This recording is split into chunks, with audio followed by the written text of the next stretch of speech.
आप सभी का कान्हा एजुकेशन चैनल में स्वागत है। कान्हा एजुकेशन आपके लिए दोस्तों राजस्थान जीके का भाग 2। हमने भाग 1 कल देखा था, कला और संस्कृति। आज भाग 2 लेकर आए हैं। इस भाग 2 के अंदर हम राजस्थान का इतिहास लेकर आए हैं। हम राजस्थान के इतिहास को आज की क्लास के अंदर कंप्लीट करेंगे। इन राजस्थान के इतिहास के अंदर जो महत्वपूर्ण प्रश्न बने हैं, मैंने बनाए हैं, उन प्रश्नों को लेकर आया हूं। वो प्रश्न लगभग दोस्तों 30 प्रश्न होंगे। इन 30 प्रश्न के अंदर आपको व्याख्या सहित बताया जाएगा और इन व्याख्या सहित बताने के कारण आपके पास 100 प्रश्न हो जाएंगे। लगभग कितने दोस्तों? 100 प्रश्न हो जाएंगे और इनसे आपके पीटीटी एग्जाम के अंदर प्रश्न बैठेंगे। इसलिए आप इस क्लास को पूरी देखने की कोशिश करें दोस्तों। जब आप इस क्लास को पूरी देख लेंगे तो आपको लगेगा कि सर ने सही पढ़ाया है।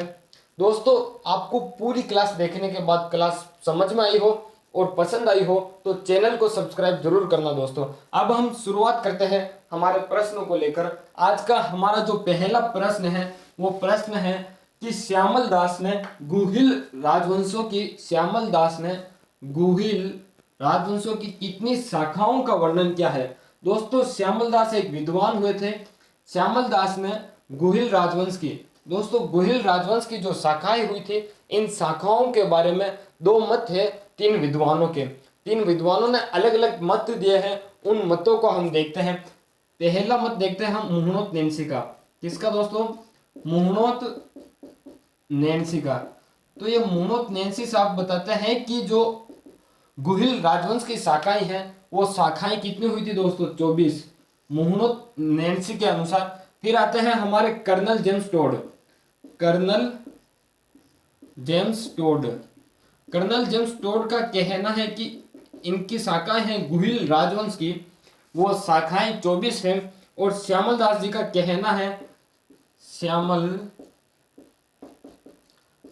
कहना है कि जो गुहिल राजवंश की शाखाएं हैं वो शाखाएं कितनी दोस्तों? 36 शाखाएं हैं। कर्नल जेम्स टोड को इतिहास का जनक कहा जाता है। इतिहास का जनक कहा जाता है। इतिहास का जनक कहा जाता है कर्नल जेम्स टोड को। किसको दोस्तों? कर्नल जेम्स टोड को। अब आपको यदि पूछ ले कि मुहनोत नैन्सी के अनुसार गुहिल राजवंश की शाखाएं कितनी? 24 करना। कर्नल जेम्स टोड के अनुसार पूछ ले तो 24 करना। इतिहास का जनक कर्नल जेम्स टोड को कहा जाता है। श्यामल दास ने 36 शाखाएं बताई। हमारे ऑप्शन के अंदर, ऑप्शन नंबर 3 के अंदर 36 शाखाएं हैं।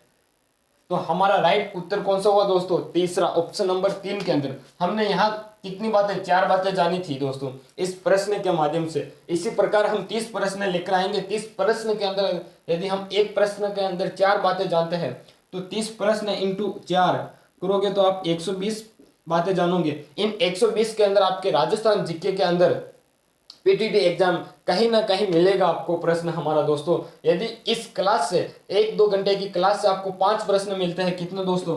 5 प्रश्न और एक प्रश्न 3 नंबर का, यानी कि आप 15 नंबर लेकर आते हो। 15 नंबर लाने से दोस्तों आपका सिलेक्शन तो होगा, लेकिन आपको मन पसंद की कॉलेज भी मिलेगी। क्योंकि एक तो आप 200 नंबर लाते हो। कितने दोस्तों? 200 नंबर। यदि आप उनमें 15 प्लस ज्यादा लेकर आ जाते हो तो आपको कॉलेज तो 200 पे मिल रही है, तो आपको 215 से आपकी मनपसंद कॉलेज मिलेगी। दोस्तों, सिर्फ मेरा यह बताने का मानना था, बाकी 200 पे कभी कॉलेज मिलती नहीं है, इस भ्रम में मत रहना। यदि आपको कॉलेज मनपसंद चाहिए तो आपको 600 में से कम 380 नंबर लेकर आना है। कितने दोस्तों? कम से कम 380 नंबर लेकर आने हैं, तब आपको शायद मनपसंद की कॉलेज मिल जाए। 400 प्लस नंबर लाते हो तो आपको मनपसंद की कॉलेज मिलेगी। दोस्तों, हम बात करते हैं हमारे दूसरे प्रश्न की। ठीक है दोस्तों, हमारा दूसरा प्रश्न हमसे क्या पूछता है वो देखते हैं हम। हमारा प्रश्न है कि अकबर द्वारा महाराणा प्रताप को समझाने भेजे गए व्यक्तियों का सही क्रम है। दोस्तों, अकबर दिल्ली का शासक था और महाराणा प्रताप अपने उदयपुर मेवाड़ के शासक थे। तब अकबर ने महाराणा प्रताप को सुलह ए कुल नीति के तहत, सुलह ए कुल नीति के तहत, कुल नीति के तहत समझाने 4 व्यक्तियों को भेजा था। कितने को दोस्तों? 4 व्यक्तियों को भेजा था। और वो 4 व्यक्ति कौन कौन है, इनको याद रखने की एक ट्रिक है। उनको कब भेजा वो ट्रिक है दोस्तों, और उनको भेजा वो सन क्या था, यानी कि सन, महीना, और उन व्यक्तियों को याद रखने की एक ट्रिक है दोस्तों। मैं वो आपको ट्रिक बताता हूँ। तो ट्रिक क्या है दोस्तों, आप भी याद करोगे कि ट्रिक बहुत खतरनाक ट्रिक है दोस्तों। इस प्रकार से एमसीक्यू के माध्यम के द्वारा ट्रिक से कोई नहीं पढ़ाता होगा, लेकिन कान्हा एजुकेशन आपको ट्रिक के माध्यम से पढ़ा रहा है। तो दोस्तों आपको ट्रिक के माध्यम से पढ़ना है तो चैनल को सब्सक्राइब करें।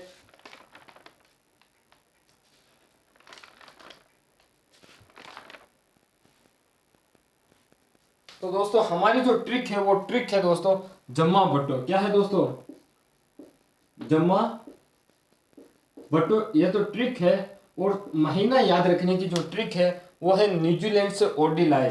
क्या लाए दोस्तों? न्यूजीलैंड से ओडी, ठीक है, न्यूजीलैंड से ओडी लाए। जम्मा बट्टो ये ट्रिक है दोस्तों। क्या है? ट्रिक है। नाम याद रखने की, जय से जलाल खां, और एन से नवंबर महीना, सन है दोस्तों 1572 है समय। जलाल खां को भेजा था नवंबर 1572 को महाराणा प्रताप को समझाने के तहत कि आप हमारी अधीनता स्वीकार कर लें। अकबर महाराणा प्रताप को अधीनता स्वीकार करवाना चाहता था, और इस अधीनता को स्वीकार करवाने के लिए अकबर ने सुलह ए कुल नीति के तहत सबसे पहले जलाल खां को भेजा था, और वो भेजा था नवंबर 1572 को। फिर मां की बात करें तो ये मां आता है अपने मान सिंह आमेर के थे। कहां के थे दोस्तों? मान सिंह आमेर के थे। मान सिंह को भेजा था कब दोस्तों? न्यूजीलैंड ओडी का अर्थ होता है दोस्तों जून। कब भेजा था दोस्तों? न्यूजीलैंड ओडी यानी कि जून को भेजा था। और सन कौन सा दोस्तों? 1573 को भेजा था। कब भेजा था? 1573 को भेजा था। तीसरे अंदर आता है बे का अर्थ होता है दोस्तों भगवान दास भी आमेर के थे। और मान सिंह के क्या थे दोस्तों? पिता थे। मान सिंह के पिता थे भगवान दास, ठीक है। इनको भेजा था अक्टूबर महीने में। कब भेजा था? अक्टूबर महीने में 1573 को भेजा था कि आप जाओ और महाराणा प्रताप को समझाओ कि मेरी अधीनता स्वीकार कर ले, ठीक है दोस्तों। अंतिम व्यक्ति को भेजा था, वो व्यक्ति था टोडरमल। कौन था दोस्तों? टोडरमल। और टोडरमल को भेजा था दिसंबर के अंदर। कब भेजा था दोस्तों? दिसंबर 1573 को। अब यदि यहां से कोई प्रश्न आए कि महाराणा प्रताप को अकबर द्वारा समझाना है तो सुलह कुल नीति के तहत दूसरे नंबर पर किसको भेजा, तो आप बता सकते हो मान सिंह को। तीसरे नंबर पर किसको भेजा? भगवान दास को। चौथे पर टोडरमल जलाल खां को। मान सिंह को कब भेजा था? जून 1573 को। भगवान दास को अक्टूबर 1573 को। तो अब हमें व्यक्तियों का क्या पूछा था दोस्तों? सही क्रम पूछा था। पहले में जलाल खां नाम आना चाहिए। जलाल खां मान सिंह, गलत। जलाल खां। अब हमें इनके अंदर दूसरे में मान सिंह चाहिए। भगवान दास, गलत। टोडरमल, गलत। ये पहली गलत हो चुका था। मान सिंह, भगवान दास, टोडरमल, यानी कि हमारा ऑप्शन डी। आपको यदि कुछ इस प्रकार से पता है तो आप ऐसे भी ऑप्शन काट सकते हैं कि पहले जलाल खां को भेजा था, फिर बाद में मान सिंह को, फिर भगवान दास को, फिर टोडरमल को। यदि आपको 2 क्रम ही याद होते कि पहले जलाल खां और मान सिंह को भेजा तो ऑप्शन में पहले जलाल खां और मान सिंह एक ऑप्शन में था। तो इस प्रकार से आप कर सकते थे। तो दोस्तों अब हम देखते हैं हमारा अगला प्रश्न। दोस्तों हमारा नया प्रश्न है कि जैतावेकुप्पा मारवाड़ के किस शासक के प्रसिद्ध सेना नायक थे? हमें दोस्तों प्रसिद्ध सेना नायक पूछे थे जैतावेकुप्पा। जिस प्रकार से जैतावेकुप्पा सेना नायक थे उसी प्रकार से अन्य राजाओं के भी अन्य जोड़ी हुई थी प्रसिद्ध सेना नायकों की। हम उन जोड़ियों को लिखते हैं और आपको बताता हूं कि किस राजा के कौन सी जोड़ी प्रसिद्ध सेना नायक के रूप में हुई थी, वो आपको याद रखनी है। पहले हम बात करते हैं परमार्दी देव की। परमार्दी देव के दोस्तों आला व उदल हुए थे। कौन हुए थे? आला व उदल। ये तो प्रसिद्ध सेना नायक थे परमार्दी देव के, आला व उदल। ठीक है। दूसरे नंबर पर हम बात करते हैं जेतर सिंह की। किसकी दोस्तों? जेतर सिंह की। जेतर सिंह की हम बात करें तो जेतर सिंह के प्रसिद्ध सेना नायक दो थे, वो थे बालक व मदन। कौन थे दोस्तों? बालक व मदन। ये प्रसिद्ध सेना नायक थे, ये थे राजा, ये है प्रसिद्ध सेना नायक। आप कहीं भूल ना जाओ इसलिए यहां लिख देता हूं मैं, प्रसिद्ध सेना नायक। ठीक है। तीसरे नंबर की हम बात करें तो बात करते हैं रावल रतन सिंह की। रावल रतन सिंह। इस रावल रतन सिंह के भी दो सेना नायक थे, वो सेना नायक थे गोरा व बादल। कौन थे दोस्तों? गोरा व बादल। चौथे राजा की हम बात करें तो राव मालदेव के सेना नायकों की बात करें, प्रसिद्ध सेना नायक वे थे जेता व कुंपा। कौन थे दोस्तों? जेता व कुंपा। राव मालदेव के बात करें तो उदय सिंह सेकंड, ये महाराणा प्रताप के पिता थे। कौन थे दोस्तों? उदय सिंह सेकंड है, वो महाराणा प्रताप के पिता थे। इन्हीं को क्या कहें, इन्हीं को दिमाग से निकल गया, चलो जब याद आएगा तब बताऊंगा। उदय सिंह सेकंड के जो प्रसिद्ध सेना नायक थे, वो प्रसिद्ध सेना नायक थे जयमल मेड़तिया व फतेह सिसोदिया। जयमल व फतेह। कौन थे दोस्तों? जयमल व फतेह। ठीक है ना, ये तो हो गया। अब हमारा उत्तर है कि जेता व कुंपा। तो दोस्तों हमने देखा कि जेता व कुंपा राव मालदेव के प्रसिद्ध सेना नायक थे। किसके दोस्तों? राव मालदेव के। ऑप्शन नंबर 3 के अंदर राव मालदेव के प्रसिद्ध सेना नायक थे। ठीक है दोस्तों, इस प्रकार से मैंने कहा था कि आपको एक प्रश्न के अंदर मैं 3 से 4 बातें नहीं बताऊंगा, इसी प्रकार मैंने इसके अंदर 5 बातें बताई ताकि आपको पता चले दोस्तों कि प्रश्न यहां से कहीं से भी पूछे, आपका रिवीजन होना चाहिए किसी भी हालत में, कैसे भी। तो दोस्तों यदि आपको क्लास पसंद आए तो लाइक करना, ना आए तो अनलाइक करना, क्लास समझ में आई तो चैनल को सब्सक्राइब करना दोस्तों, और अपने दोस्तों को भी शेयर करना ताकि उनको रिवीजन के लिए उनको भी पढ़ने में आसानी हो दोस्तों। हम देखते हैं हमारा जो अगला प्रश्न है, वो अगला प्रश्न क्या है दोस्तों। हमारा प्रश्न है कि निम्नलिखित सूची 1 को सूची 2 से सुमेलित कीजिए। सूची 1 और सूची 2 दे रखी है, हमें इनका मिलान करना है। सूची 1 के अंदर लिख रखा है कि प्रजामंडल राज्य, सूची 2 में इनके निर्माण वर्ष लिखे हुए हैं। तो मैं दोस्तों आपको पहले जितने भी प्रजामंडल हुए उन प्रजामंडल को लिखवा देता हूं और उनका जो निर्माण वर्ष है वो लिखवा देता हूं। तो दोस्तों हम शुरुआत करते हैं प्रजामंडल की। तो दोस्तों सबसे पहले प्रजामंडल बने थे 1931 में। कितने दोस्तों? 2 बने थे। 1931 में 2 बने थे। 2 कौन कौन से आप दोस्तों याद रखना, एक तो जयपुर, एक भरतपुर। कितने दोस्तों? एक जयपुर, दूसरा भरतपुर। 1931 के अंदर दोस्तों, क्षमा चाहता हूं भरतपुर नहीं बना दोस्तों, बूंदी बना था। जयपुर के बाद क्या था दोस्तों? बूंदी। 1931 के अंदर 2 प्रजामंडल बने थे, पहला जयपुर, दूसरा बूंदी। अब बात करते हैं 1934 के अंदर। 1934 में भी 2 बने थे, एक बना था मारवाड़ प्रजामंडल, दूसरा बना था हाड़ौती प्रजामंडल। कौन सा दोस्तों? एक मारवाड़, एक हाड़ौती प्रजामंडल। अब हम बात करते हैं 1936 की। किसकी बात करते हैं दोस्तों? 1936 की बात करते हैं। 31, 34, 1936। 1936 के अंदर भी 2 बने थे। कौन से बने थे दोस्तों? 1936 के अंदर 2 कौन से बना आपको याद रखने हैं दोस्तों। मारवाड़ हाड़ौती हो गए तो एक हो गया बीकानेर, एक हो गया धौलपुर, बीकानेर धौलपुर। अब दोस्तों 1936 तक तो हो गए। अब आते हैं 1938 पर। 1938 के अंदर 5 प्रजामंडल की स्थापना हुई थी। कितने की दोस्तों? 1938 के अंदर 5 प्रजामंडल। मैं 5 प्रजामंडल के नाम यहां लिखता हूं 1938 करके। 1938 के अंदर 5 प्रजामंडल कौन कौन से दोस्तों? एक तो आपको याद रखना है ए से दोस्तों अलवर,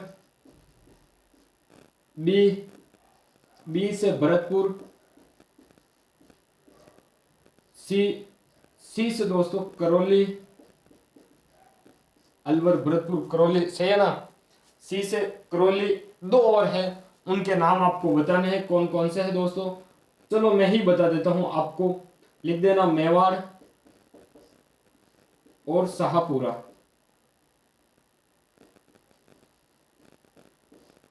उन्नीस सौ 38 के अंदर कितने 5 प्रजामंडल की स्थापना हुई थी? मेवाड़, शाहपुरा, करौली, भरतपुर, अलवर। अब बात करते हैं 1939 की। 1939 की दोस्तों एक ट्रिक है केकेसी। 1939 को याद रखने के लिए ट्रिक है, पहला है केकेसी।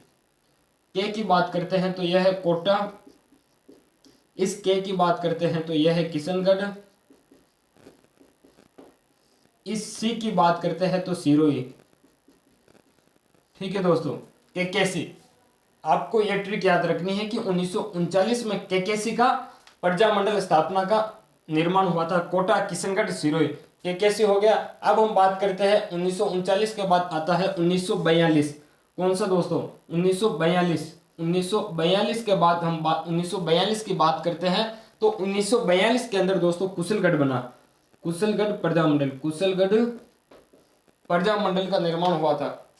किनका दोस्तों? 1942 में कुशलगढ़ प्रजामंडल का निर्माण हुआ था। अब हम बात करते हैं, हमारी एक ट्रिक और है, इस ट्रिक के ऊपर हम बात करते हैं। अंतिम 4-5 प्रजामंडल और है, वो याद हो जाएंगे आपको दोस्तों। हमारा जो ट्रिक है वो है बीडीपी। क्या है दोस्तों? बीडीपी। बी का मतलब है बांसवाड़ा। क्या है दोस्तों? बांसवाड़ा। और बांसवाड़ा की जो स्थापना हुई थी दोस्तों वो हुई थी 1943।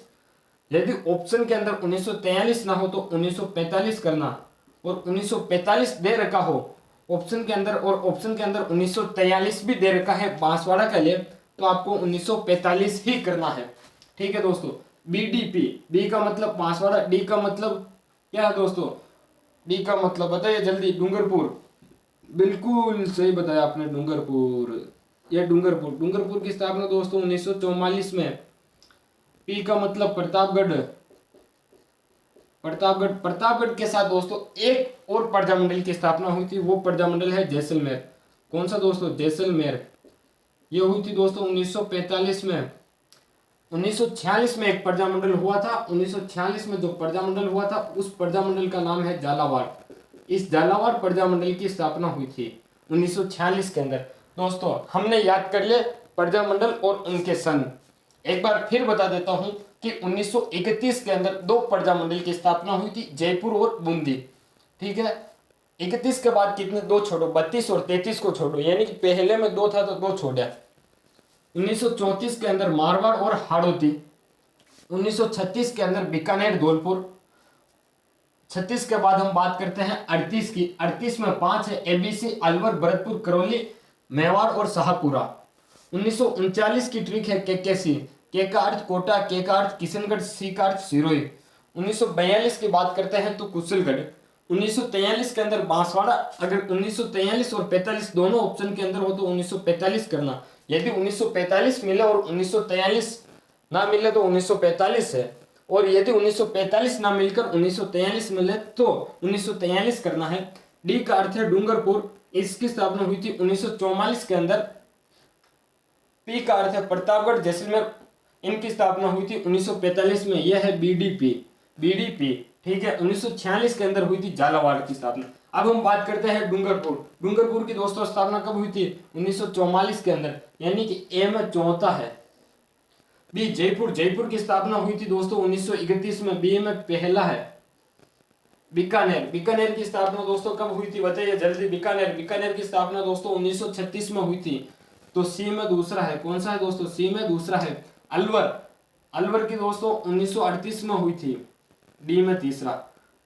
ठीक है दोस्तों, मैंने इस प्रकार लिखे कि ए में 4 है, बी में पहला, सी में दूसरा, डी में तीसरा, क्योंकि इसके नीचे कूट का प्रयोग किया गया था और कूट से हमें मिलान करना था। मैंने कूट का प्रयोग ना किया क्योंकि मुझे सारे प्रजामंडल के एक बार आपको सन ट्रिक के माध्यम से बताने थे, ताकि आपको याद आसानी से हो जाए कि आप किस प्रकार से याद करें, पहला कौन सा, दूसरा कौन सा, तीसरा, चौथा, पांचवा, ये सारे के सारे प्रजामंडल हमने कर लिए थे।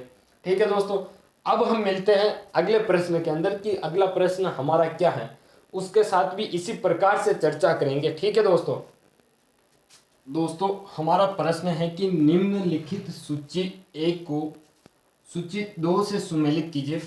सूची 1 में हमें संघ दिया हुआ है, सूची 2 में हमें दिनांक दे रखी है। एक तरफ हमें संघ दे रखा है, मत्स्य संघ, वरद राजस्थान, पूर्व राजस्थान संघ, राजस्थान संघ। एक तरफ इनकी दिनांक दे रखी है कि इस संघ का इस दिन निर्माण हुआ था। तो दोस्तों ये प्रश्न राजस्थान के एकीकरण से आया है। तो हम राजस्थान एकीकरण की बात करें तो राजस्थान के एकीकरण में समय लगा था, राजस्थान के एकीकरण में समय जो समय लगा था वो लगा था 8 वर्ष 7 माह 14 दिन। कितने दोस्तों, 8 वर्ष 7 माह 14 दिन समय लगा था। 7 चरणों में पूर्ण हुआ था, 7 चरणों में पूर्ण हुआ। कितने चरणों में दोस्तों, 7 चरणों में पूर्ण हुआ था। अब हम बात करते हैं पहले चरण के अंदर मत्स्य संघ का निर्माण हुआ था, मत्स्य संघ। दूसरे संघ की बात करें तो पूर्व राजस्थान संघ। ठीक है, पूर्व राजस्थान संघ। तीसरे संघ की बात करें कि तीसरे में किसका निर्माण हुआ था, तो दोस्तों संयुक्त राजस्थान। किसका, संयुक्त राजस्थान का। चौथे के अंदर बात करें तो वृहद राजस्थान, चौथे की बात करें तो वृहद राजस्थान। इस वृहद राजस्थान के बाद की जो बात करें तो वो बना था संयुक्त वृहद राजस्थान, संयुक्त वृहद राजस्थान। फिर आता है दोस्तों राजस्थान संघ छठे नंबर पर, राजस्थान संघ। फिर आता है दोस्तों राजस्थान केवल। ये इन संघ का नाम है कि पहले चरण, द्वितीय चरण, तृतीय चरण, चतुर्थ चरण, पंचम चरण, छठ चरण, 7वां चरण, यानी कि 7 चरण में राजस्थान का एकीकरण हुआ था। 7वें चरण में राजस्थान का एकीकरण पूर्ण हो चुका था दोस्तों। मत्स्य संघ की जो स्थापना है दोस्तों, इस स्थापना को याद करने की मैं ट्रिक है वो ट्रिक आपको बता देता हूं कि ट्रिक इस प्रकार की है, आप भी याद कर सकते हो। पहले हम बात करते हैं कि 1948 यानी कि 3 बार तो 1948 लिखना है, 2 बार 1949, एक में 1950, दूसरे में 1956। 3 बार 1948, 2 बार 1949, एक बार 1950, एक बार 1956, यानी कि यह तो था वर्ष, ये वर्ष काल था। अब हम बात करते हैं समय की, तो तारीख याद रखने की एक ही ट्रिक है दोस्तों, 18, 25, 18,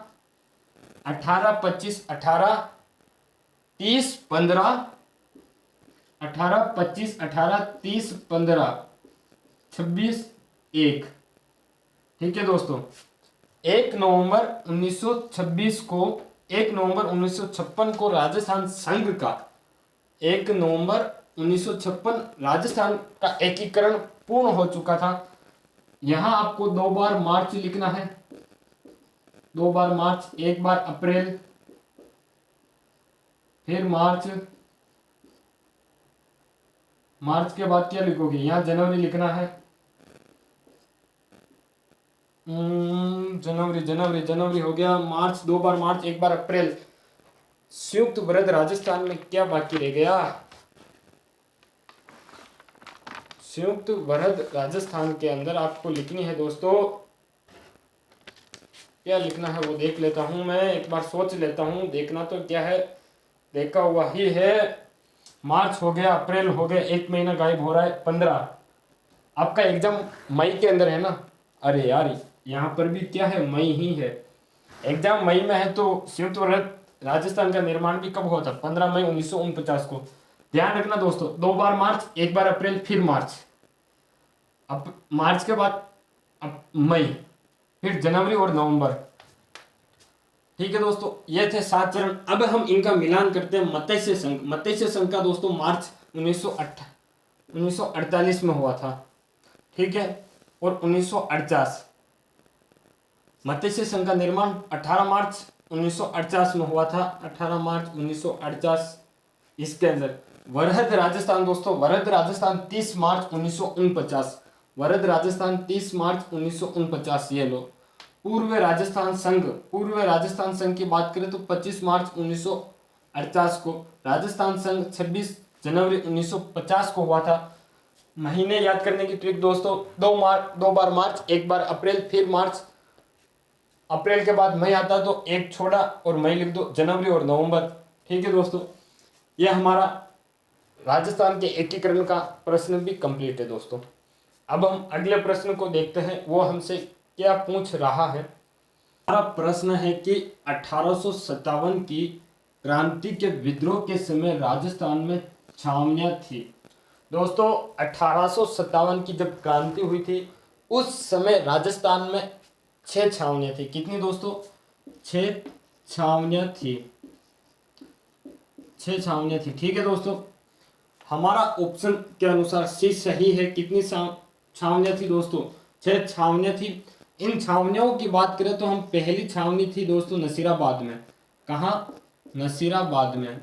नसीराबाद कहाँ है दोस्तों? अजमेर में। ठीक है, दूसरी छावनी की बात करें तो नीमच। नीमच कहाँ है दोस्तों? एमपी में है। एक छावनी ऐसी है नीमच जो वर्तमान में राजस्थान के बाहर है। कहाँ है दोस्तों? वर्तमान में राजस्थान के बाहर है। वर्तमान में राजस्थान के बाहर है।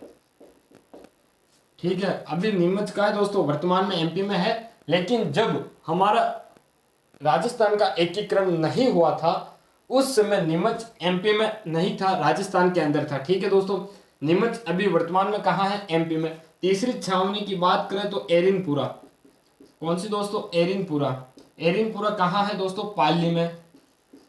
चौथी छावनी की बात करें तो यह है देवली। देवली कहाँ है दोस्तों? टोंक के अंदर। पांचवी छावनी की बात करें तो पांचवी छावनी दोस्तों कहाँ है? ब्यावर के अंदर। कौन सी? ब्यावर के अंदर। सॉरी, पांचवी छावनी का नाम क्या है? ब्यावर छावनी। छावनी का नाम ही दोस्तों ब्यावर है। यह अजमेर के अंदर है। छठी छावनी की बात करें तो खेरवाड़ा है। खेरवाड़ा, यह उदयपुर में आती है। कहाँ आती है दोस्तों? उदयपुर में आती है। ब्यावर और खेरवाड़ा छावनी ने 1857 की क्रांति के अंदर भाग नहीं लिया था। 1857 की क्रांति में भाग नहीं लिया, भाग नहीं लिया था। ठीक है दोस्तों, ब्यावर और खेरवाड़ा। ठीक है ना, देवली होगी, एरिनपुरा हो गया, नीमच हो गया। नीमच का ध्यान रखना दोस्तों कि नीमच जो है वो वर्तमान में राजस्थान के बाहर है। यदि आपसे एक प्रश्न पूछ लिया जाए कि वे कौन सी छावनी है जो अभी वर्तमान में राजस्थान के बाहर है, तो यह नीमच छावनी थी। कौन सी दोस्तों? नीमच छावनी थी। दोस्तों छावनियों को लेकर प्रश्न जो था वो मैंने आपको बता दिया कि कितनी छावनियां थी और कौन कौन सी छावनी, और इनका स्थान भी मैंने बता दिया कि कौन सी छावनी है। ठीक है दोस्तों हमारा प्रश्न है कि लाल बाग क्या है। दोस्तों लाल बाग राजाओं द्वारा, छोटे छोटे ठिकानों द्वारा, किसानों द्वारा कर वसूली की जाती थी। तो लाल बाग एक कहे तो ये किसानों पर आरोपित बल था। आरोपित बल नहीं, सॉरी, आरोपित कर था। चिड़िया का नाम नहीं दोस्तों, किसानों पर आरोपित कर, बिल्कुल सही, किसानों पर आरोपित कर था लाल बाग। तोप का नाम नहीं दोस्तों, मानसिंह के हाथी का नाम नहीं। दोस्तों क्या था, किसानों पर आरोपित कर। दोस्तों किसानों पर आरोपित कर की बात आई है, लाल बाग की बात आई है, तो हम किसान आंदोलन के कुछ 2-4 पॉइंट देख लेते हैं, शायद आपके परीक्षा में आ जाए तो आपके काम आएंगे। तो दोस्तों बात करते हैं किसान आंदोलन की। तो किसान आंदोलन जो प्रारंभ हुआ था, किसान आंदोलन प्रारंभ हुआ था, वो प्रारंभ हुआ था मेवाड़ के जाट आंदोलन से। कहां से दोस्तों, मेवाड़ का जाट आंदोलन प्रारंभ कहां से हुआ? किसान आंदोलन प्रारंभ मेवाड़ का जाट आंदोलन से, मेवाड़ का जाट आंदोलन। यह प्रथम आंदोलन था किसानों का। कौन सा दोस्तों? प्रथम आंदोलन किसानों का, प्रथम आंदोलन किसानों का। ठीक है,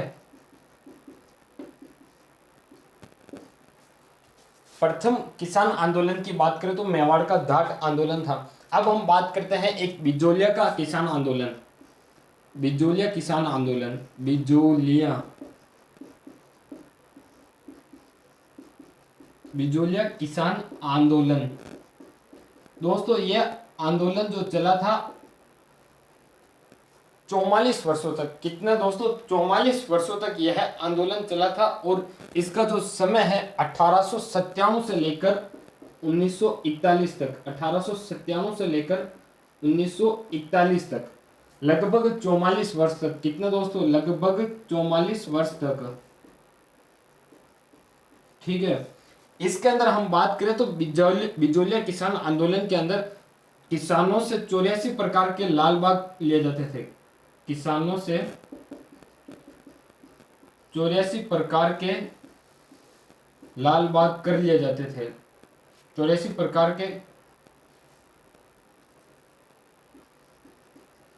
प्रकार के लाल बाग।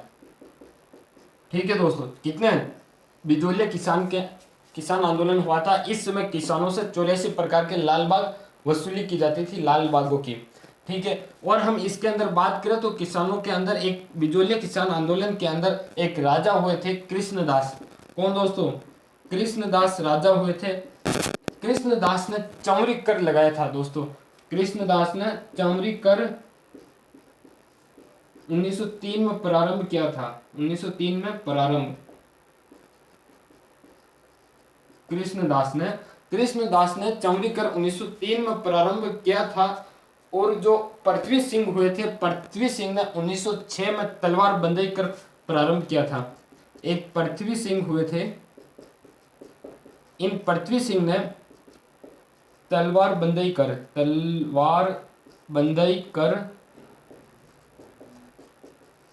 कर लेना प्रारंभ किया था किसानों से, और वो प्रारंभ किया था 1906 में। कब दोस्तों? 1906 में प्रारंभ किया था। ठीक है, यानी कि चौरी कर कब प्रारंभ हुआ था? तो दोस्तों 1903 के अंदर, और 1906 में तलवार बंदी कर प्रारंभ हुआ था। चौरी कर कृष्णदास ने प्रारंभ किया था, पृथ्वी सिंह ने तलवार बंदी कर।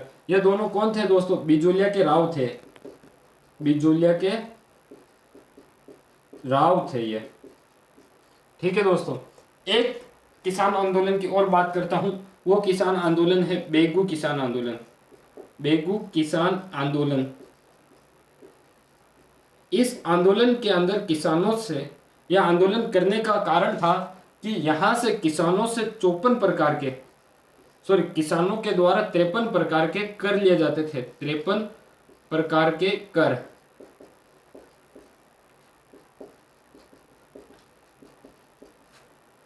किसानों के द्वारा कितना दोस्तों? किसानों से 53 प्रकार के कर लिए जाते थे बेगू के अंदर। तो बेगू के किसानों ने किसान आंदोलन किया था दोस्तों। किसान आंदोलन की जब बात आई थी किसानों पर आरोपित कर की, तो हमने 4 से 5 पॉइंट नहीं देखे। पहला पॉइंट था कि किसानों का जो प्रथम आंदोलन है वो कौन सा है? तो मेवाड़ का जाट आंदोलन। बिजोलिया किसान आंदोलन दोस्तों 1897 से 1941 तक चला, लगभग 44 वर्ष तक चला, और यह 3 चरणों में चला था दोस्तों। यह 3 चरण में विभक्त है, 3 चरण में विभक्त है। ठीक है दोस्तों, इसके अंदर 84 प्रकार के लाल बाग वसूले जाते थे किसानों के अंदर। किसानों से 84 प्रकार के लाल बाग बिजोलिया के राव के द्वारा। बिजोलिया के 2 राव हुए थे। पहले राव थे कृष्णदास चुंडावत, कृष्णदास थे, कृष्णदास ने चमरी कर प्रारंभ किया था 1903 में। पृथ्वी सिंह ने तलवार बंदाई कर प्रारंभ किया था 1906 के अंदर। एक बेगू किसान आंदोलन है, यहाँ पर किसानों से 53 प्रकार के लालबाग वसूली की जाती थी, जिस कारण से बेगू के किसानों ने बेगू किसान आंदोलन प्रारंभ किया था दोस्तों। यह जानकारी थी किसान आंदोलन से, जो खास थी आपके परीक्षा में पूछने वाली, वो लेकर आए। दोस्तों हमारा प्रश्न है कि सांगा ने किस युद्ध में बाबर को पराजित किया था। हमारा प्रश्न है कि सांगा ने किस युद्ध में बाबर को पराजित किया था दोस्तों। तो हम पहले सांगा के युद्ध अभियान देखते हैं कि सांगा ने महत्वपूर्ण कौन कौन से युद्ध लड़े थे। हमारी दृष्टि के अनुसार सांगा के महत्वपूर्ण युद्ध, तो हम बात करते हैं सांगा के युद्ध अभियान की। सांगा के युद्ध अभियान, युद्ध अभियान की बात करें तो युद्ध अभियान के अंदर हम पहला युद्ध देखते हैं, बाड़ी का युद्ध। बाड़ी का युद्ध। दूसरा युद्ध हम देखें, बाड़ी का युद्ध हो गया दोस्तों। दूसरा युद्ध हम देखते हैं गागरोन का युद्ध। गागरोन का युद्ध, बाड़ी का युद्ध, गागरोन का युद्ध। तीसरा युद्ध था दोस्तों ईडर का युद्ध। ईडर का युद्ध। चौथा युद्ध की बात करें, नंबर 4 पर हम लेते हैं, वो है दोस्तों बयाना का युद्ध। बयाना का युद्ध। पांचवा युद्ध की बात करें तो खानवा का युद्ध। खानवा का युद्ध। दोस्तों बाड़ी का युद्ध लड़ा था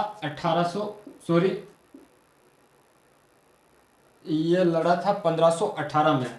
कब लड़ा था दोस्तों? 1518 में लड़ा था, 1519 में, 1520 में, 1527 में और 1527 में। इनकी तारीख मैं बता देता हूं। बयाना युद्ध की तारीख है 16 फरवरी 1527 और इसकी तारीख है 17 मार्च 1527। ठीक है, खानवा का युद्ध की बात करते हैं। ये सारे के सारे राणा सांगा के युद्ध थे और इनके जो विपक्ष में थे, वर्सेस की बात करें तो यहाँ थे इब्राहिम लोदी। कौन थे दोस्तों? इब्राहिम लोदी। ठीक है, इब्राहिम लोदी के साथ राणा सांगा ने एक युद्ध और लड़ा था, वो युद्ध लड़ा था खातोली का युद्ध। खातोली का युद्ध। इस खातोली के युद्ध में भी जो वर्सेस के रूप में था, वो वर्सेस के रूप में इब्राहिम लोदी था और दोनों युद्ध के अंदर विजय की बात करें तो विजय की राणा सांगा की हुई थी। इसकी दोस्तों राणा सांगा की हुई थी। गागरोन का युद्ध दोस्तों 1519 में लड़ा गया था और इसके वर्सेस की बात करें तो मालवा के महमूद खिलजी जीतते थे। मालवा के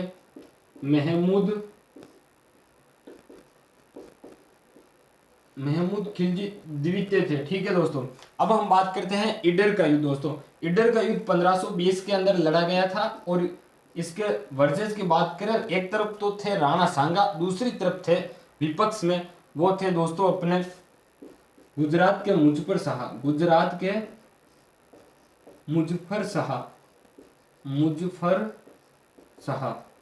ठीक है दोस्तों, बयाना का युद्ध 16 फरवरी 1527 को लड़ा गया था। इसका वर्सेस में दोस्तों बाबर था और यहाँ पर जो विजय हुई थी, इसके अंदर इस युद्ध में विजय सांगा की हुई थी। ईडर के युद्ध में भी विजय सांगा की हुई थी दोस्तों। बयाना का युद्ध है, इस युद्ध के अंदर भी, बयाना के युद्ध के अंदर भी विजय सांगा की हुई थी। यानी कि बयाना का जो युद्ध था, इस युद्ध के अंदर सांगा ने किसको? बाबर को पराजित किया था। बाबर को पराजित किया था और खानवा का युद्ध 1527 के अंदर लड़ा गया था। इस युद्ध के अंदर जो विजय हुआ था वो बाबर विजय हुआ था। कौन हुआ था दोस्तों? विजय की बात करें तो बाबर हुआ था इस युद्ध के अंदर। हमारा प्रश्न था कि सांगा ने किस युद्ध में बाबर को पराजित किया, तो बयाना था। बयाना के युद्ध में सांगा ने बाबर को पराजित किया था। बाबर को पराजित किया था दोस्तों। इस खानवा युद्ध की बात करें तो खानवा के युद्ध में सांगा को 80 गांव लगे। सांगा को दोस्तों कितने गांव लगे? 80 गांव लगे। 80 गांव लगने के कारण सांगा को दोस्तों सैनिकों का भग्नावेश कहा गया। सैनिकों का भग्नावेश कहा गया। भग्नावेश। ठीक है दोस्तों, सैनिकों का भग्नावेश कहा गया है। सांगा को 80 गांव लगे थे सैनिकों का भग्नावशेष कहा गया था। एक सांगा की उपाधि की बात करूं दोस्तों, सांगा की जो उपाधि थी वो उपाधि दोस्तों हिंदूपत थी। उपाधि क्या थी? हिंदूपत थी। सांगा की उपाधि की बात करें तो सांगा की दोस्तों उपाधि हिंदूपत थी। ये बात तो हो गई। और देखते हैं इसके अंदर सांगा की जो मृत्यु है दोस्तों, सांगा की मृत्यु की बात करें तो सांगा की जो मृत्यु है वो कालपी नामक स्थान पर हुई थी। कहाँ दोस्तों? कालपी नामक स्थान पर हुई थी। कालपी नामक स्थान पर। सांगा की हम बात करें तो छतरी कहाँ दोस्तों? सांगा की छतरी तो दोस्तों जो सांगा है वो सांगा की छतरी मांडलगढ़ भीलवाड़ा में है। राणा सांगा की छतरी मांडलगढ़ भीलवाड़ा में है। और मांडलगढ़ भीलवाड़ा के अंदर ही राणा सांगा का अंतिम संस्कार किया गया था। अंतिम संस्कार भी मांडलगढ़ भीलवाड़ा में ही किया गया था। राणा सांगा की बात करें तो राणा सांगा का जो स्मारक है, सांगा का स्मारक, वो स्मारक कहाँ है दोस्तों? स्मारक है दोस्तों दौसा में। कहाँ है दोस्तों? दौसा के अंदर है। ठीक है, यह सांगा की जो महत्वपूर्ण बात थी युद्ध अभियान को लेकर, जो भी युद्ध वगैरह थे वो हमने चर्चा कर ली है दोस्तों। ठीक है, देखते हैं हम अपने अगले प्रश्न पर। उससे पहले मैं कहना चाहता हूं कि आपको, यदि आपने अभी तक मेरे इस चैनल को कान्हा एजुकेशन को सब्सक्राइब नहीं किया है तो दोस्तों चैनल को सब्सक्राइब करें। क्लास समझ में आई हो और पसंद आई हो तो क्लास को लाइक करें और कमेंट बॉक्स में कमेंट जरूर करें दोस्तों। देखते हैं हमारा अगला प्रश्न कि हमारा अगला प्रश्न हमसे क्या पूछता है और हमारा क्या जवाब होगा। दोस्तों इसी प्रकार से आपका रिवीजन चलेगा और आपकी अगली क्लास होगी भूगोल की। दोस्तों भूगोल की भी इसी प्रकार से व्याख्या सहित क्लास आएगी। दोस्तों मैंने सिर्फ एक प्रश्न के अंदर 4 से 5 पॉइंट कहा था, ज्यादा से ज्यादा 4 पॉइंट, लेकिन इसके अंदर तो मैंने कम से कम 9 से 10 पॉइंट बता दिए। अब राणा सांगा से संबंधित कोई प्रश्न बने तो आप बता सकते हो, फिर भी मैं राणा सांगा का राज तिलक बता देता हूँ कि राज तिलक कब हुआ था राणा सांगा का, क्योंकि आपको पूछ ले एग्जाम में तो आप क्या बताओगे। तो राज तिलक की बात करें तो राणा सांगा का राज तिलक, सांगा का, यह लिख देता हूं, सांगा का राज तिलक, सांगा का राज तिलक कब हुआ था दोस्तों? तो सांगा का जो राज तिलक है वो दोस्तों 24 मई 1509 के अंदर हुआ था। कब हुआ था दोस्तों? 24 मई 1509 के अंदर हुआ था दोस्तों। और इसकी मृत्यु राणा सांगा की कब हुई थी दोस्तों? तो मृत्यु की बात करें तो राणा सांगा की जो मृत्यु है दोस्तों वो हुई थी 1528 के अंदर। मृत्यु कब हुई थी दोस्तों? मृत्यु हुई थी दोस्तों 1528 के अंदर हुई थी। कब हुई थी दोस्तों? 1528 के अंदर मृत्यु हुई थी। तो दोस्तों आपने देखे कि राणा सांगा ने खातौली का युद्ध विजय किया, बाड़ी का युद्ध विजय किया, गागरोन, ईडर, बयाना, खानवा के युद्ध में हार गए थे, बाकी इतने सारे युद्ध को जीता था। सांगा एक आंख से जब राजा बना था उस समय से काना था, एक आंख राणा सांगा की नहीं थी, फिर भी राणा सांगा ने इतने युद्ध विजय किए दोस्तों। तो क्या आप एक एग्जाम को नहीं निकाल पा सकते हो? क्या आप भी एक एग्जाम को, पीटीटी एग्जाम को निकाल सकते हो, आपकी मनपसंद का कॉलेज ला सकते हो दोस्तों, मुझे विश्वास है आप पर। दोस्तों हमारा प्रश्न है कि निम्न में से ए संगत का चयन कीजिए। दोस्तों हमें ए संगत चुनना है। ऑप्शन दे रखे हैं 4 में से 3 सही है और 1 गलत है। तो कौन सा गलत है ये हमें जानना है। तो दोस्तों हम देखते हैं पहला कि डाबी घटना। दोस्तों जो डाबी घटना है वो 2 अप्रैल 1923 को हुई थी, बिल्कुल सही है ये। निमुचना हत्याकांड 13 मई 1925 को। दोस्तों निमुचना हत्याकांड 13 मई को नहीं दोस्तों, 14 मई को हुई थी। कब हुई थी? 14 मई 1925 को, यानी कि हमारा असंगत उत्तर है वो निमुचना हत्याकांड है। नीमड़ा हत्याकांड 7 मार्च 1922 को, बिल्कुल सही। उद्दन हत्याकांड 25 अप्रैल 1935 को, यह भी सही है दोस्तों। हम बात करते हैं निमुचना हत्याकांड की, तो इसको महात्मा गांधी ने दोहरी दायर सही की संज्ञा दी है। दायर सही की संज्ञा दी है, ठीक है। और इस निमोचना हत्याकांड को रियासती समाचार पत्रों में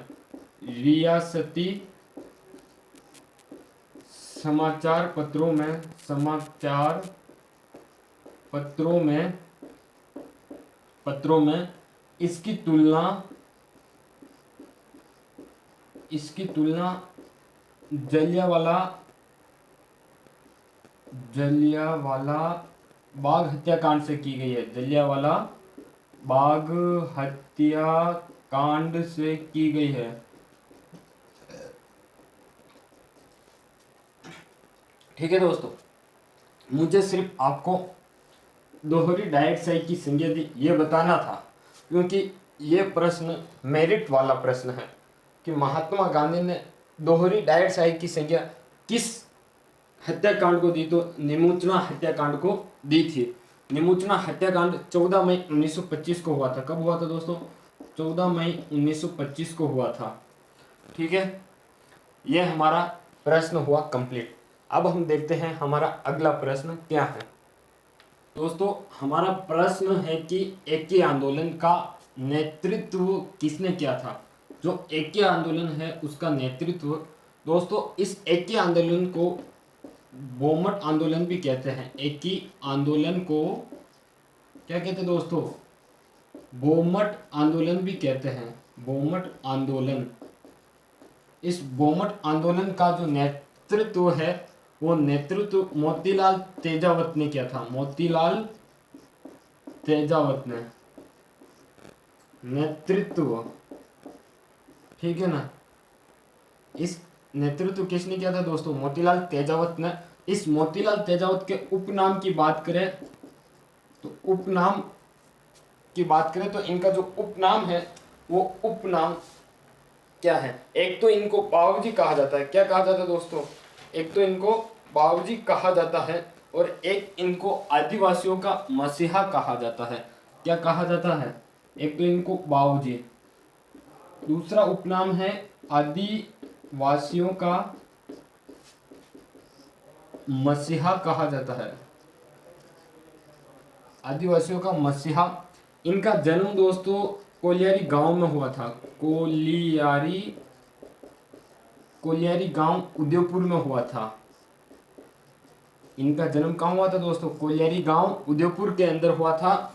और इनके एक और पॉइंट देखते हैं, वो है पद।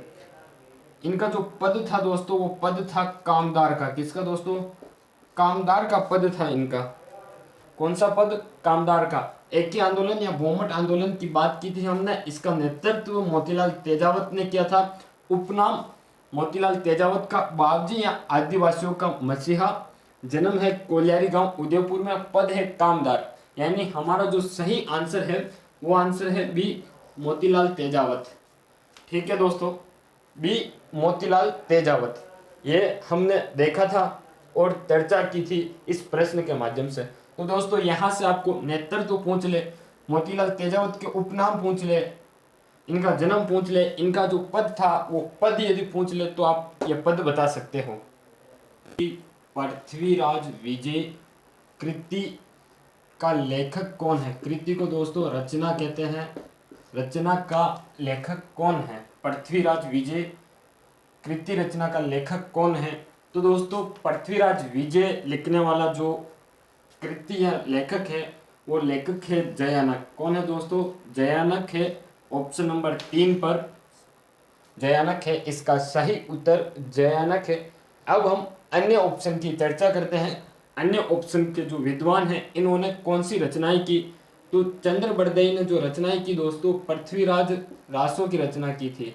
पृथ्वीराज रासों की रचना की थी दोस्तों। इस रचना के अंदर इन्होंने बताया कि जो पृथ्वीराज चौहान तृतीय है, पृथ्वीराज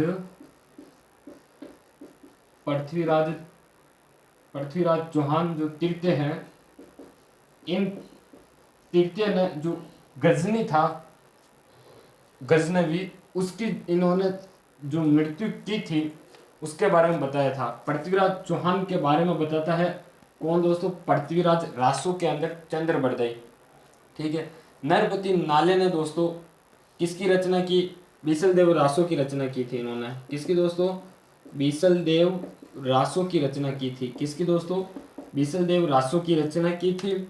मोहम्मद जायसी ने दोस्तों, मोहम्मद जायसी ने दोस्तों पद्मावत ग्रंथ की रचना की थी। किसकी दोस्तों? पद्मावत ग्रंथ की रचना की थी। यह चीज हमने देखी है। और एक दो और बता दूं मैं दोस्तों की जो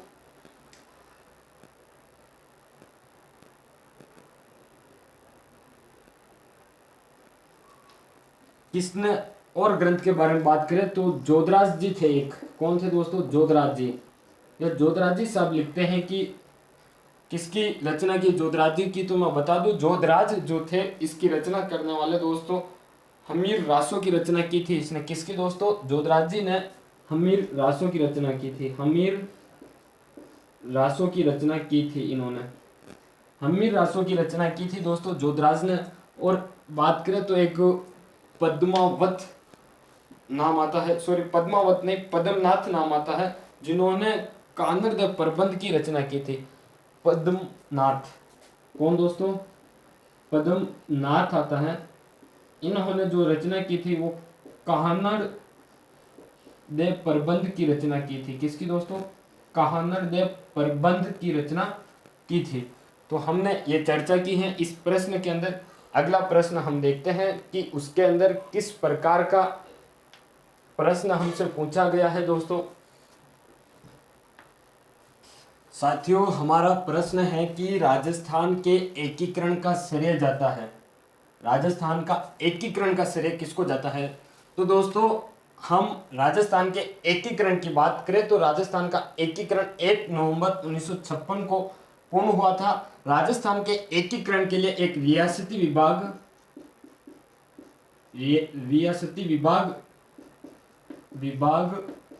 या सचिवालय का गठन किया गया था। किसका दोस्तों? सचिवालय, रियासती विभाग या रियासती सचिवालय का गठन किया गया था। इसके जो अध्यक्ष बने थे वो अध्यक्ष थे दोस्तों सरदार वल्लभ भाई पटेल। कौन थे अध्यक्ष इनके? सरदार वल्लभ भाई पटेल। सरदार वल्लभ भाई पटेल। ठीक है दोस्तों। हम सचिव की बात करें तो दोस्तों सचिव थे इनके, रियासती विभाग के जो सचिव थे, इनके जो सचिव बने वो सचिव थे वीपी मेनन। कौन थे दोस्तों? वीपी मेनन। ये तो थे सचिव। अध्यक्ष सरदार वल्लभ भाई पटेल रियासती विभाग के थे दोस्तों। तो राजस्थान का एकीकरण की बात करें तो हीरालाल शास्त्री को तो राजस्थान का प्रथम मुख्यमंत्री बनाया गया था। राजस्थान का प्रथम मुख्यमंत्री। ठीक है दोस्तों। सरदार वल्लभ भाई पटेल इसका राइट आंसर है। राजस्थान का एकीकरण का श्रेय सरदार वल्लभ भाई पटेल को दिया जाता है। पंडित जवाहरलाल नेहरू की बात करें तो इन्होंने संयुक्त राजस्थान का उद्घाटन किया था। संयुक्त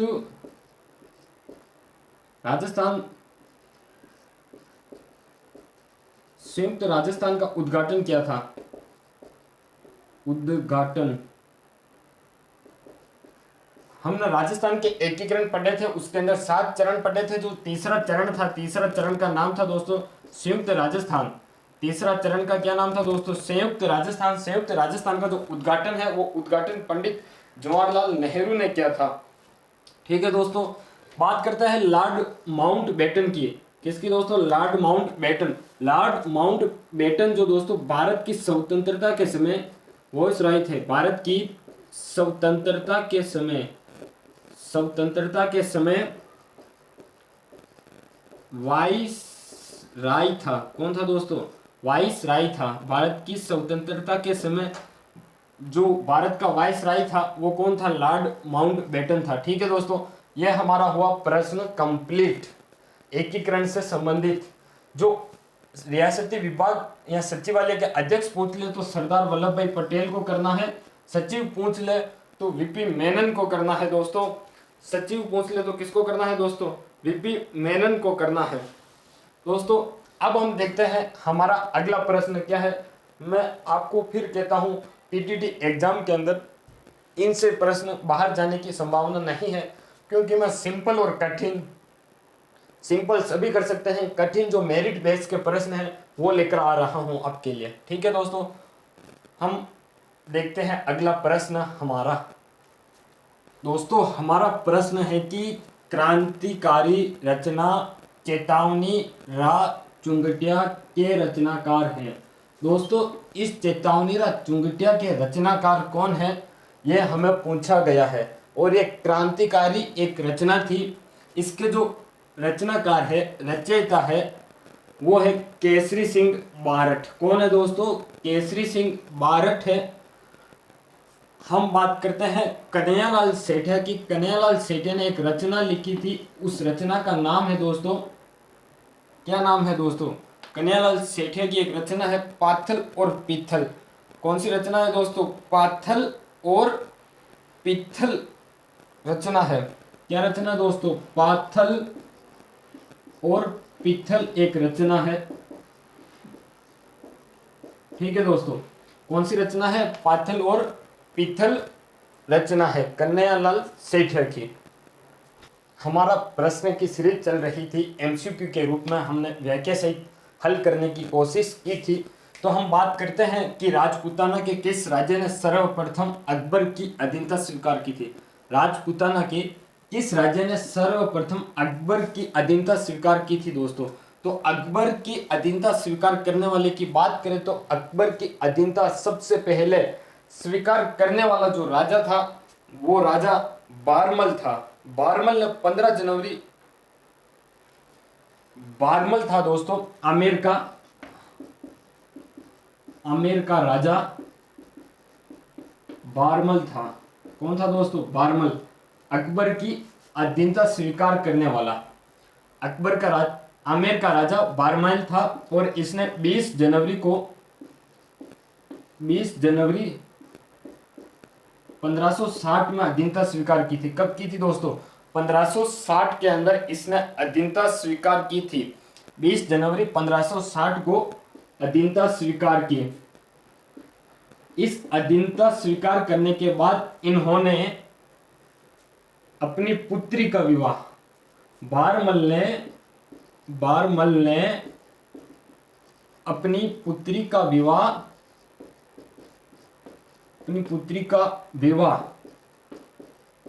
दोस्तों, पुत्री का विवाह, तो पुत्री का जो नाम है उस नाम की बात करें तो वो नाम था दोस्तों हरकाबाई। क्या नाम था दोस्तों, हरकाबाई नाम था पुत्री का नाम।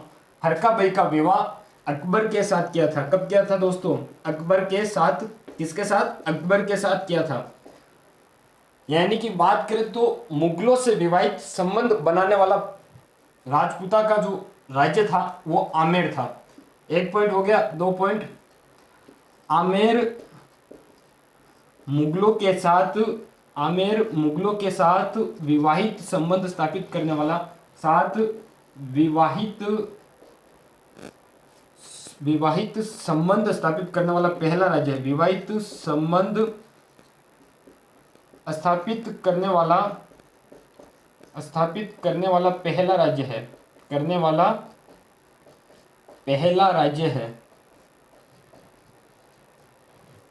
और आमेर का राजा बारमल 20 जनवरी 1560 को अधीनता स्वीकार की थी। और सर्वप्रथम यानी कि राजस्थान में, राजपूताना में सबसे पहले जो अकबर के अधीनता स्वीकार की थी राजा बारमल या फिर बिहारी मल। क्या नाम आएगा, बिहारी मल। इसका नाम 2 है, बारमल ना मिले तो आपको बिहारी मल मिलेगा। बिहारी मल की एक पुत्री थी हरकाबाई। हरकाबाई का विवाह अकबर के साथ किया था और अपने पुत्र भगवान दास को अकबर के अधीनता स्वीकार के तहत उसकी सेवा में भेज दिया था। हमारे ऑप्शन के अनुसार आमेर राइट है इसका उत्तर। अब हम बात करते हैं मेवाड़, मारवाड़, बीकानेर। तो दोस्तों बीकानेर के जो कल्याणमल थे, इन कल्याणमल ने 1570 के अंदर नागौर दरबार में अधीनता स्वीकार की थी। 1570 में नागौर दरबार में अकबर की अधीनता स्वीकार की थी। अकबर की अधीनता स्वीकार की थी दोस्तों। कब की थी, अकबर की अधीनता स्वीकार की थी। मेवाड़ की बात करें तो दोस्तों मेवाड़ मेवाड़ ने 5 फरवरी 1615 को अमर सिंह प्रथम ने 1615 को अमर सिंह प्रथम ने अधीनता स्वीकार की अकबर की, अधीनता स्वीकार की मुगलों की, अधीनता स्वीकार की मुगलों की। ठीक है दोस्तों। और बात करें हम मारवाड़ की, तो मारवाड़ के अंदर जो मोटा राजा उदय सिंह था, मोटा राजा उदय सिंह, मोटा राजा उदय सिंह ने भी अकबर की अधीनता, अकबर की अधीनता 1570 में नागौर दरबार में की, 1570 में नागौर दरबार में की। कहाँ की दोस्तों? नागौर के दरबार में की, 1570 में नागौर दरबार में की थी।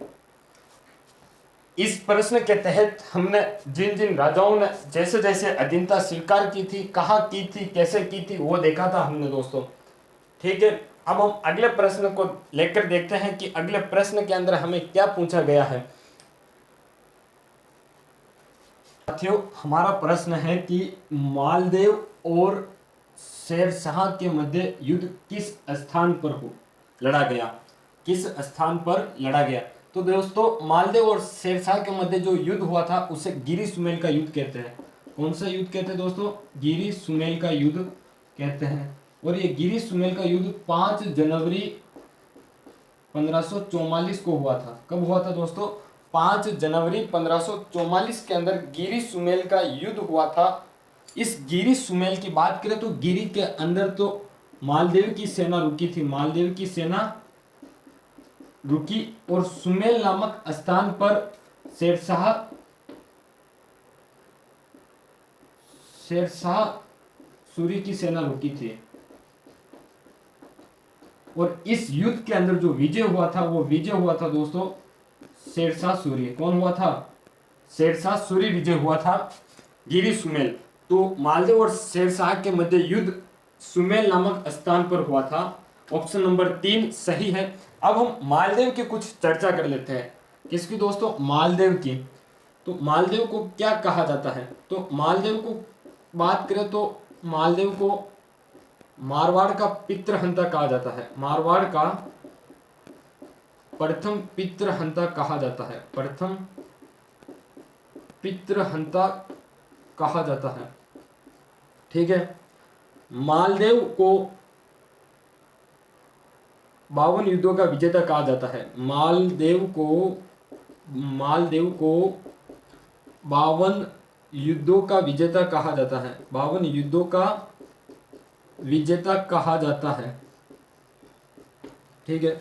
मालदेव ने पहबा साहबा का युद्ध किया था। मालदेव ने राव जेतसी के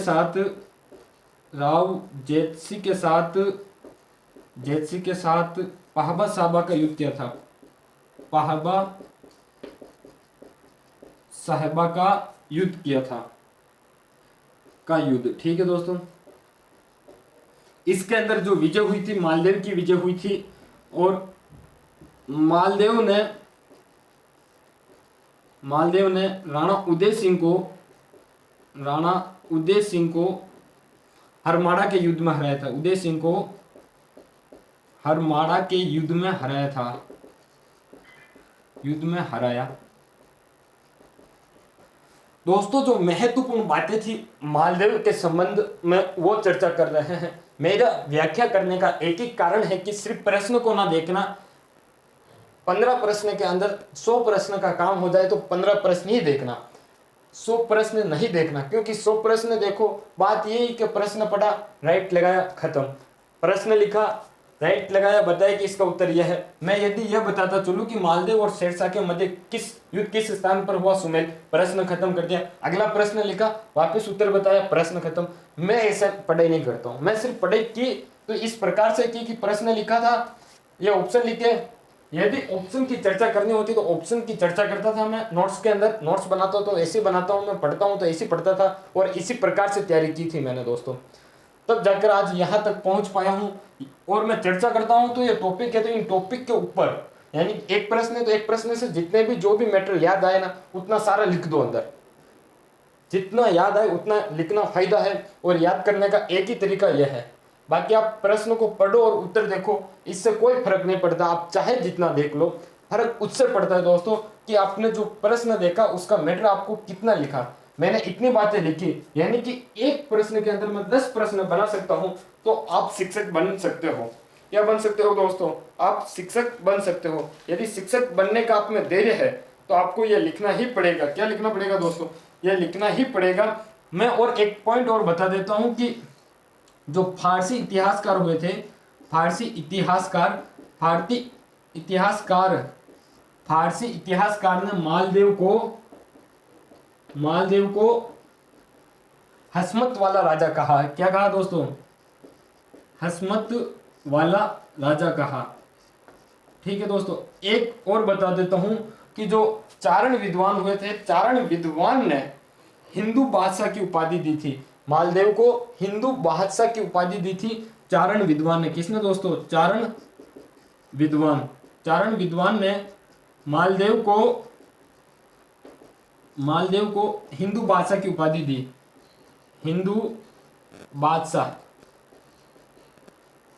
अब आप देखो कितने प्रश्न। गिरी सुमेल का युद्ध कब हुआ? 5 जनवरी 1544 को। किनके मध्य हुआ? मालदेव और शेरशाह सूरी के मध्य। किसकी विजय हुई थी? शेरशाह सूरी की विजय हुई थी। कितने प्रश्न बने दोस्तों? यहाँ से लगभग 4 प्रश्न इससे बने। मालदेव को मारवाड़ का प्रथम पितृहंता कहा जाता है क्योंकि इन्होंने अपने पिता की हत्या की थी। मालदेव को 52 युद्धों का विजेता कहा जाता है। मालदेव ने राज जयसिंह के साथ पाहबा साहबा का युद्ध किया था, इसमें विजय मालदेव की हुई थी। मालदेव ने राणा उदय सिंह को हरमाड़ा के युद्ध में हराया था। फारसी इतिहासकार ने मालदेव को हसमत वाला राजा कहा था। चारण विद्वान ने मालदेव को हिंदू बादशाह कहा था। ये याद रखना आपको, फारसी इतिहासकार वाला। ठीक है दोस्तों, देखते हैं हम हमारा अगला प्रश्न।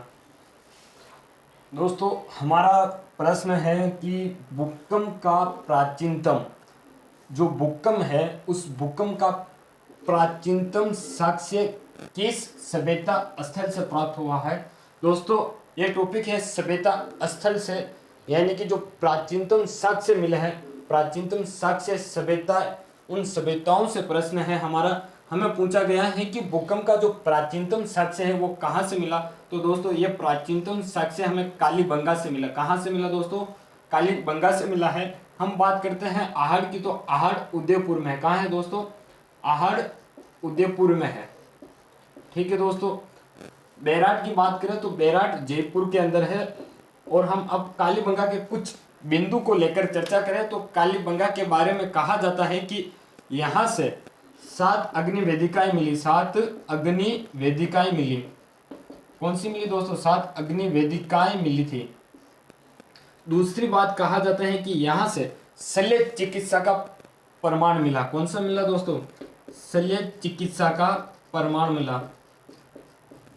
चिकित्सा का प्रमाण यानी कि छिद्रित खोपड़ी मिली थी। कौन सी दोस्तों? छिद्रित खोपड़ी मिली थी। यह बात थी। अग्नि वेदिकाएं हो गई, शल्य चिकित्सा हो गई, छिद्रित खोपड़ी। ठीक है दोस्तों, कालीबंगा की बात करें तो कालीबंगा हनुमानगढ़ जिले में। कहाँ है दोस्तों? हनुमानगढ़ जिले में है। कहाँ है दोस्तों? हनुमानगढ़ जिले के अंदर है। यह बात हमने की थी। ठीक है, यह हुआ हमारा एक प्रश्न सभ्यता की ओर से कंप्लीट। सभ्यता के अंदर कुछ और सभ्यता हैं, उनको लेकर आगे और चर्चा करेंगे। अभी तक तो हमारी क्लास और चलेगी लगभग 20 से 25 मिनट के आसपास। उसके अंदर हम सारी चर्चा करेंगे सभ्यता को लेकर। दोस्तों हमारा इसी कड़ी में प्रश्न है हमारा कि राजस्थान की स्थापत्य कला का जनक कहा जाता है। जो राजस्थान की स्थापत्य कला है, इस कला का जनक किसे कहा जाता है? तो दोस्तों इस कला का जनक है राणा कुंभा को कहा जाता है। राणा कुंभा हमारे ऑप्शन नंबर 3 के अंदर है। राणा कुंभा को कहा जाता है। अब हम बात करते हैं मंडन की, तो मंडन राणा कुंभा का विद्वान था और मंडन ने कुंभलगढ़ दुर्ग का वास्तुकार कहा जाता है। कुंभलगढ़ दुर्ग का वास्तुकार किसका दोस्तों? कुंभलगढ़ दुर्ग का वास्तुकार है। दुर्ग का वास्तुकार है ये। ठीक है दोस्तों, ये बात हो गई। अब हम बात करते हैं राणा कुंभा की। राणा कुंभा की बात करते हैं। तो कुंभा ने 32 दुर्गों का निर्माण करवाया था। एक अपने विद्वान हुए थे श्यामल दास। श्यामल दास ने वीर विनोद के अंदर श्यामल दास ने वीर विनोद में, किसमें दोस्तों, वीर विनोद में कुंभा द्वारा 32 दुर्गों का निर्माण या पुनः निर्माण बताया है, या पुनः निर्माण बताया। ठीक है दोस्तों, अब हम बात करते हैं कि कुंभा द्वारा दुर्ग कौन कौन से बनाए गए, जो महत्वपूर्ण दुर्ग है। कुंभा द्वारा दुर्ग की बात करें हम, पहला दुर्ग है अपना कुंभलगढ़। इस कुंभलगढ़ का वास्तुकार की बात हमने कर ली थी, मंडन है। और हम बात करें तो कुंभलगढ़ के अंदर एक कटारगढ़ भी है, कटारगढ़, इसे लघु दुर्ग कहते हैं। कुंभलगढ़ की दीवार की लंबाई दोस्तों, दीवार की लंबाई 36 किलोमीटर की, 36 या 36 किलोमीटर है। ठीक है दोस्तों, यह बात हो गई। एक है अचलगढ़ है, वो भी सिरोही के अंदर है। अचलगढ़ के बाद हम बात करें तो इनका दुर्ग एक बसंतगढ़ आता है और एक आता है बैराठ दुर्ग, यानी कि दुर्ग दूसरा अचलगढ़ है सिरोही के अंदर। एक दुर्ग और बात कर लेते हैं हम, बैराठ का दुर्ग, बैराठ दुर्ग, यह बैराठ दुर्ग आता है भीलवाड़ा में। ठीक है दोस्तों, यह तो हो गई बात इनकी। कुंभा के विद्वान की बात करें तो कुंभा ने एक इंपोर्टेंट बात लिखाता हूं कुंभा की। कुंभा ने सारंगपुर युद्ध के विजय के बाद, कुंभा ने 1437 में सारंगपुर युद्ध विजय के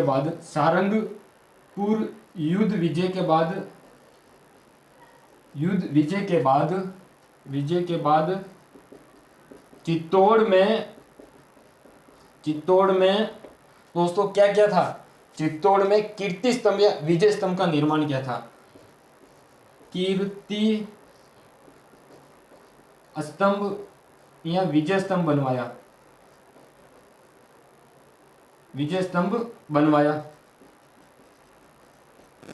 अब कुंभा के हम विद्वानों की बात कर लेते हैं। विद्वान, कुंभा के जो विद्वान हुए हैं, पहला विद्वान तो है मंडन। दूसरे विद्वान की बात करें हम तो कान्हा व्यास है। तीसरे विद्वान की हम बात करें तो जेतावे कौन है दोस्तों, जेतावे तीसरा विद्वान। कुंभा के तीसरे विद्वान की बात करें तो तीसरा विद्वान कौन है दोस्तों, फटाफट बताओ। जेतावे नापा है। कौन है दोस्तों, जेतावे नापा है तीसरा विद्वान। जेतावे नापा को हम वास्तुकार भी कहते हैं। वास्तुकार किसका दोस्तों, ये वास्तुकार है कीर्ति स्तंभ का। किसका दोस्तों, कीर्ति स्तंभ या विजय स्तंभ, जो चित्तौड़ में बना हुआ है उसके विजय स्तंभ। ठीक है ना, यह कर दिया मैंने, ये बात हो गई। अब कुंभा की एक बात सही तक मेरे मन में जो चल रही थी वो बताना था, आवश्यक थी, लेकिन क्या रह गई कुंभा की बात। विद्वान हो गए, मंडन, कान्हा व्यास, जेतावे नापा, वास्तुकार, कीर्ति स्तंभ, सब कुछ हो गए। और कुछ था यार कुंभा का मेरे अंदर। कुंभा की सर्वश्रेष्ठ रचना अब याद है दोस्तों। कुंभा ने एक सर्वश्रेष्ठ रचना की थी। कुंभा की सर्वश्रेष्ठ रचना की बात करूं मैं, कुंभा की सर्वश्रेष्ठ रचना दोस्तों, कुंभा की जो सर्वश्रेष्ठ रचना है वो रचना है संगीत राज। कौन सी दोस्तों, संगीत राज रचना है। और ये 5 भागों में है। कितनी भागों में दोस्तों, 5 भागों में है। संगीत राज 5 भागों में है, कुंभा की रचना है। कुंभा के बारे में हमने इतना देखा है। इनमें से कोई प्रश्न आए तो आप कर लेना। मैं एक बार इनको फटाफट बता देता हूं कि राजस्थान की स्थापत्य कला का जनक कहा जाता है कुंभा को, और जो मंडन है वो मंडन कुंभलगढ़ दुर्ग का वास्तुकार है और कुंभा का विद्वान है। कुंभा का क्या है दोस्तों? विद्वान है। ठीक है। श्यामल दास ने वीर विनोद ग्रंथ के अंदर बताया कि कुंभा द्वारा 32 दुर्गों का निर्माण या पुनः निर्माण करवाया गया था। कुंभा द्वारा कुछ दुर्ग बनवाए गए थे, कुछ दुर्ग के नाम मैं बताता हूं। दुर्ग तो वैसे खूब बताए गए थे, बनाए थे, लेकिन कुछ परीक्षा में पूछने लायक वो दुर्ग है वो बता देता हूं। कुंभलगढ़ दुर्ग बनाया था। कुंभलगढ़ के अंदर एक कटारगढ़ दुर्ग है, इसे लघु दुर्ग कहते हैं। कुंभलगढ़ दीवार की लंबाई 36 किलोमीटर है। अचलगढ़ सिरोही के अंदर है। बैराट दुर्ग भीलवाड़ा में है। कुंभा ने 1437 में सारंगपुर युद्ध विजय के बाद चित्तौड़गढ़ में कीर्ति स्तंभ या विजय स्तंभ बनवाया था। कुंभा के विद्वान की बात करें तो कुंभा के विद्वान मंडन कानाव्यास जैतावे नापा है। जैतावे नापा एक वास्तुकार भी थे कीर्ति स्तंभ या विजय स्तंभ के। कुंभा की सर्वश्रेष्ठ रचना संगीत राज है। संगीत राज को 5 भागों में लिखा था। कितने भागों में दोस्तों? 5 भागों में लिखा था। यह प्रश्न हम कंप्लीट कर दिया। तो दोस्तों इस प्रकार से आप रिवीजन करते हो तो आपका सिलेक्शन बेखूबी होगा और आपकी मनपसंद की कॉलेज में होगा। दोस्तों यदि आपको क्लास अच्छी लगी हो तो लाइक करें, समझ में आई हो तो चैनल को सब्सक्राइब करें। इसी प्रकार से आपको कल भूगोल की क्लास मिल जाएगी। फिर हमारी राजस्थान जीके कंप्लीट हो चुका है। दोस्तों चलते हैं हम अपने अगले प्रश्न पर। तो हमारा प्रश्न है कि किस पुरातात्विक स्थल से कुष्ठ रोग के प्रमाण में सूती वस्त्र का टुकड़ा मिला है?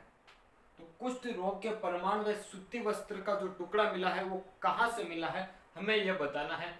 हम चलते हैं अपना ऑप्शन के ऊपर। हमारा पहला ऑप्शन है ओजियाना। तो ओजियाना सभ्यता है भीलवाड़ा के अंदर। कहां दोस्तों? भीलवाड़ा में है ओजियाना सभ्यता। इस ओजियाना सभ्यता के अंदर की बात करें तो ओजियाना सभ्यता से हमें श्राबुत के बने बर्तन मिले। श्राबुत